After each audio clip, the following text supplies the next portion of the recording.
மத்தேயு 5:14 நீங்கள் உலகத்திற்கு வெளிச்சமாய் இருக்கிறீர்கள், மலையின் மேல் இருக்கிற பட்டணம் மறைந்திருக்க மாட்டாது என்று சொல்லப்பட்டிருக்கிறது போல.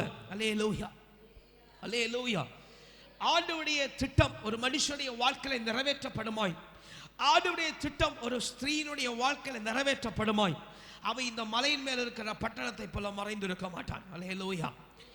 அவரவருக்கு கற்று செய்கிற காரியத்தை கண்டு ஜனத்தார், தேசத்தார், குடும்பத்தினர் கண்டு பிதாவுடைய நாமத்தை மகிமைப்படுத்தும்படி கர்த்தர் உயர்த்துகிறது நிச்சயமா இருக்கிறது. அல்லேலூயா, அல்லேலூயா. இப்போ கர்த்தருடைய திட்டத்துடைய டெஸ்டினேஷன் முடிவு இவனவா இருக்குன்னு சொன்னால், இந்த வருஷத்தின் முடிவில் வந்திருக்க தேவ பிள்ளையே, வாழ்க்கையில சொல்ற கர்த்தருடைய திட்டம் நிறைவேற்றப்பட்டிருக்கிற கேள்வியை நான் உங்களுக்கு முன்வைக்கிறேன். அல்லேலூயா, அல்லேலூயா. நீங்க கர்த்தருடைய திட்டத்தின்படி போகிறீர்களா என்று சொல்லி கேள்வியை நான் முன்வைக்கிறேன். நீங்கள் கர்த்தருடைய திட்டத்தில் தான் இருக்கிறீர்களா என்று சொல்லுகிற கேள்வியை நான் உங்களுக்கு முன்வைக்கிறேன். அல்லேலூயா.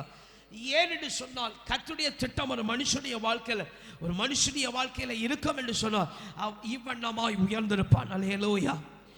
அவர்களுக்கு கர்த்தர் செய்கிறதை அவர்கள் மற்றவர்கள் புறஜாதியார் கண்டு, பூமியில் உள்ளவர்கள் கண்டு, குடும்பத்தில் உள்ள கண்டு, பிள்ளை கண்டு, பெற்றோர் கண்டு தேவ நாமத்தை, பிதாவுடைய நாமத்தை மகிமைப்படுத்தும்படிக்கு, உயர்த்தும்படிக்கு, கனப்படுத்தும்படிக்கு கர்த்தர் வெளிப்பட செய்வார். அல்லேலூயா, அல்லேலூயா.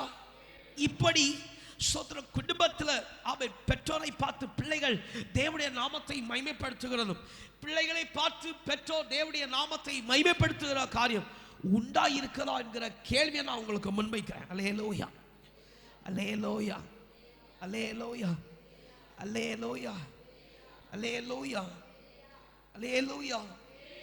நான் வெளியில உலகத்தில் செய்கிற காரியத்தை நான் குறித்து கேட்கலாம். அல்லேலூயா. வேதவசனம் சொல்லுகிறது, தன்னுடைய தோட்டத்தை கர்த்தர் அழகாய் முதலாவது வேலி அடைக்கிறார். அல்லேலூயா, அல்லேலூயா. அதற்கு ஏற்றவைகளை கர்த்தர் செய்கிறார், அதுக்கப்புறம் தான் அவர் சேர்க்கிறார். அல்லேலூயா, அல்லேலூயா, அல்லேலூயா. அதே போல ஒரு குடும்பத்தை, ஒரு சபையை கர்த்தர் முழுவதுமாய் ஆராய்ந்து அலசி அதை நிறைவாக்கின பிற்பாடுதான் அதுல மற்ற மேன்மைகளை சேர்க்கிறார். அல்லேலூயா, அல்லேலூயா.